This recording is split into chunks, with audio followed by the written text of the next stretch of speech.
Packing రంగురంగుల్లో ఉన్న లోపలి సరుకు ఒకటే అయినట్లు చూడడానికి రకరకాలుగా కనబడిన నకిలీ కణికుల స్ట్రాటజీలు 10. అంతకంటే ఎక్కువ గూఢచర్యం కూడా వీళ్ళకి తెలియదు. గతంలో అంటే 1992కు ముందర గూఢచర్య వలయము వంశము ఉండే అవకాశాన్ని ఎవరు గుర్తించనందున నమ్మక ద్రోహం మీద ఆధారపడిన ఆడది ఆకలితో కూడిన గూఢచర్యం వాళ్ళకి ఫలించింది అంతే.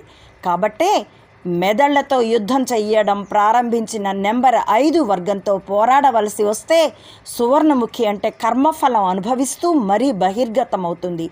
గూఢచర్యం బహిర్గతం అవ్వటం అంటేనే మరణశయ్య ఎక్కడం వంటిది.